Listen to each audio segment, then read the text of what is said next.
नेपाल में जेनजी का प्रदर्शन भयानक रूप ले चुका है। केपी शर्मा ओली के रिजाइन देने के बाद भी नेपाल दंगों की आग में जल रहा है। नेपाल की संसद पूरी तरह तबाह कर दी गई है। नेपाल के कई सरकारी प्रॉपर्टी को पूरी तरह बर्बाद कर दिया गया है। यहाँ तक कि शोरूम और मॉल्स को भी प्रदर्शनकारियों ने आग के हवाले कर दिया और उसे पूरी तरीके से खाली भी कर दिया। और इस सब के बीच एक सवाल भारत की सोशल मीडिया पर चर्चा का विषय बना हुआ है। क्या ये सब भारत में भी हो सकता है? क्या जिस तरीके से जेनजी ने नेपाल में सोशल मीडिया पर प्रतिबंध लगाने और देश में बेरोजगारी के खिलाफ, सरकार की भ्रष्टाचार के खिलाफ प्रोटेस्ट किया, तो क्या ये सब भारत में भी हो सकता है? क्या ये सब भारत में भी हो सकता है? क्या जिस तरीके से जेनजी ने नेपाल में सोशल मीडिया पर प्रतिबंध लगाने और देश में बेरोजगारी के खिलाफ, सरकार की भ्रष्टाचार के खिलाफ प्रोटेस्ट किया, तो क्या ये सब भारत में भी हो सकता है? ये सवाल जोर पकड़ रहा है।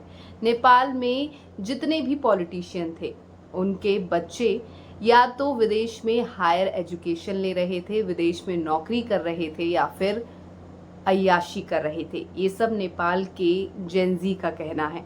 और इस सब चीज़ों को सोशल मीडिया पर जेनजी दिखाने लगे थे और इसी चीज़ से सरकार ने सोशल मीडिया पर बैन लगाना ज़्यादा बेहतर समझा, क्योंकि एक तरह से सरकार की पोल खुल रही थी, भ्रष्टाचार उनका सामने आ रहा था।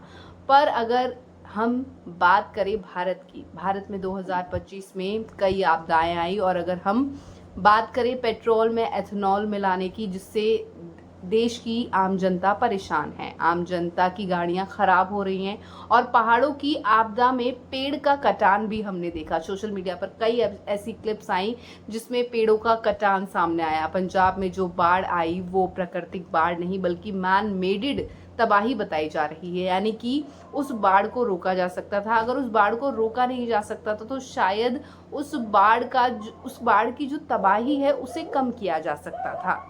जो हुआ वो हम सब ने देखा। सरकार वहाँ कितने दिन बाद पहुंची, हमने ये भी देखा। हमारे देश के जितने भी पॉलिटिशियन हैं उनके भी बच्चे या तो बड़े पद पर हैं या विदेश में पढ़ रहे हैं।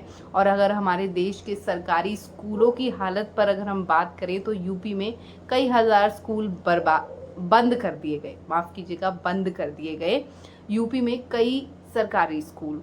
और अगर हम बात करें प्राइवेट स्कूलों की तो उनकी फीस बढ़ोतरी की मनमानी से भी आम जनता खासा परेशान है। क्या भारत में भी जेनजी ऐसा रेवोल्यूशन ला सकते हैं? ये सवाल भारत की फिजाओं में गूंज रहा है। इस पर आपका क्या कहना है, ये हमें ज़रूर बताएं।